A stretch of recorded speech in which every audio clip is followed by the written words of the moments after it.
आज गणतंत्र दिवस पर देश भर में और उत्तराखंड में भी इसको धूमधाम से मनाया जा रहा है। सरकारें जो है झंडा फहरा रही हैं और इसके साथ उत्तराखंड में मुख्यमंत्री पुष्कर सिंह धामी ने घोषणा की है कि यूसीसी का ड्राफ्ट जो है उस कमेटी ने अपना काम पूरा कर लिया है और ड्राफ्ट मिलते ही सरकार जो है स्पेशल सेशन बुलाएगी और उसको अमल में लाने के लिए कवायद शुरू हो जाएगी।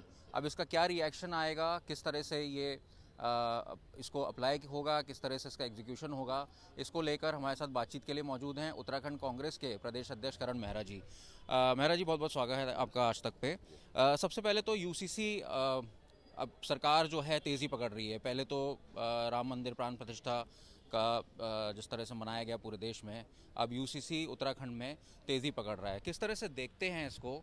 और ये भी कहा जा रहा है कि जो ट्राइबल एरियाज हैं या ट्राइबल्स हैं उनको इससे बाहर रखा जाएगा, तो आप क्या सोचते हैं?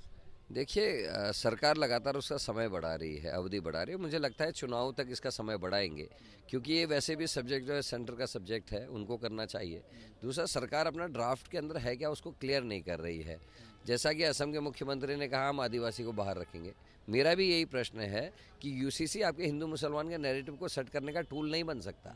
आपको बताना होगा कि ओबीसी के अधिकारियों का आप क्या करने जा रहे हैं, एसटी के अधिकारियों का क्या करने जा रहे हैं, एससी के अधिकारियों का क्या करने जा रहे हैं, आदिवासी का, जनजातियों का, हमारे थारू, बुक्सा, भोटिया जनजाति, हमारे जौनसार के लोगों के क्या जो अधिकार मिले हैं उनका आप क्या करने जा रहे हैं। समानता का अधिकार हो तो फिर आर्थिक रूप पे भी होना चाहिए, सामाजिक रूप पे भी होना चाहिए, शिक्षा में भी होना चाहिए, भोजन में भी होना चाहिए। तो ये सारी चीज़ें कब सामने आएंगे वो देखेंगे। मुझे लगता है बीजेपी का केवल ये चुनावी मामला है, और वो जो जनता के बीच में लगातार हिंदू मुसलमान का एक नैरेटिव सेट करने की कोशिश करते हैं पोलराइजेशन ऑफ वोट के लिए, उसका ये भी पार्ट है। और वो लगातार इस पर फोकस कर रहा है। मुझे लगता है चुनाव तक ये कुछ नहीं करेंगे, क्योंकि ड्राफ्ट जिस दिन सामने आ जाएगा उस दिन इसमें रिएक्शंस आने स्टार्ट होंगे, और सरकार इसका जानती है इसके क्या परिणाम होंगे, इसलिए सरकार इसको लगातार अभी टालेगी, केवल इसका लाभ लेने की। आपको लगता है कि सिर्फ अभी घोषणा हो रही है और लंबा खिंचेगा ये? निश्चित ही घोषणा हो रही है, क्योंकि ऐसे टाइम पे इसको जारी भी करेंगे जब जनता उसको पढ़ ही नहीं पाएगी, सब लोग चुनाव में होंगे, ताकि आनंद फानन पे ये कर दें और माहौल ले बना दें इनके कार्यकर्ता की हो रहा है। ये 24 घंटे में गणेश को पूरे भारत में दूध पिला सकने वाली पार्टी है, ये कुछ भी कर सकते हैं। लेकिन ये जैसे पुलवामा हुआ था उसका इनने बेनिफिट लिया, उसी तरीके से वो लगता है यूसीसी को भी ये उसी तरीके से इस्तेमाल करेंगे जैसे राम मंदिर को करने की कोशिश ये कर रहे हैं। आज आपकी स्क्रीनिंग कमेटी की भी बैठक हो रही है और तमाम चीज़ों को लेकर चर्चा होगी। 2024 के चुनाव को लेकर रणनीति बनेगी।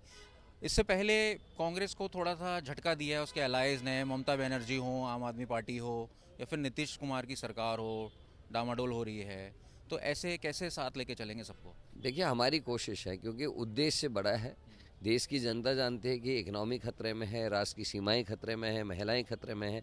किसानों के संग जो हुआ वो सभी लोग जानते हैं, महिलाओं के संग मणिपुर से लेकर यहाँ अंकिता तक और अंतर्राष्ट्रीय खिलाड़ी तक क्या वो सब जानते हैं।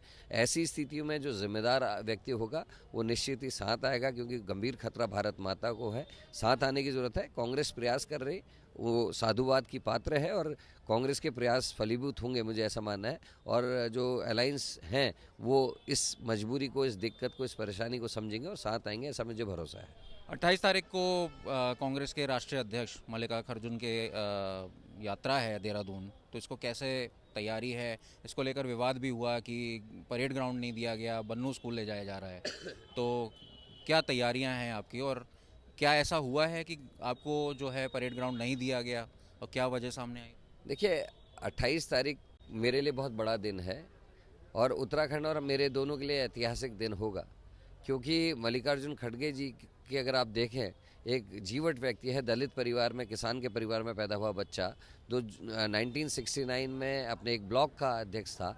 उसको आज़ाद शत्रु का नाम मिला, क्योंकि वो पराजित नहीं होता, कि कोई उसका दुश्मन नहीं है, और वो बहुत बड़ा ज्ञाता है संविधान का, उसका, सदन का, और भीमराव अंबेडकर जी के संविधान पर बहुत बड़ी आस्था रखने वाला व्यक्ति है।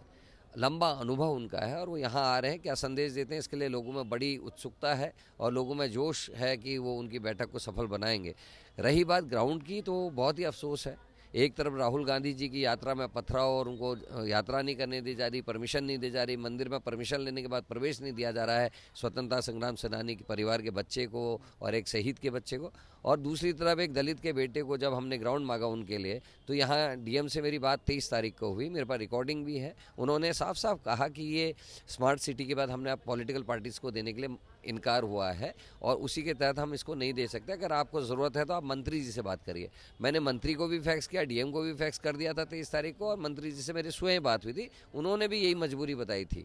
और उसके बाद हम लोग प्रयास करते रहे, हम रेंजर्स ग्राउंड भी गए, बन्नू भी गए, इन जगहों भी गए, और लास्ट में कल हमने बन्नू को फाइनल किया।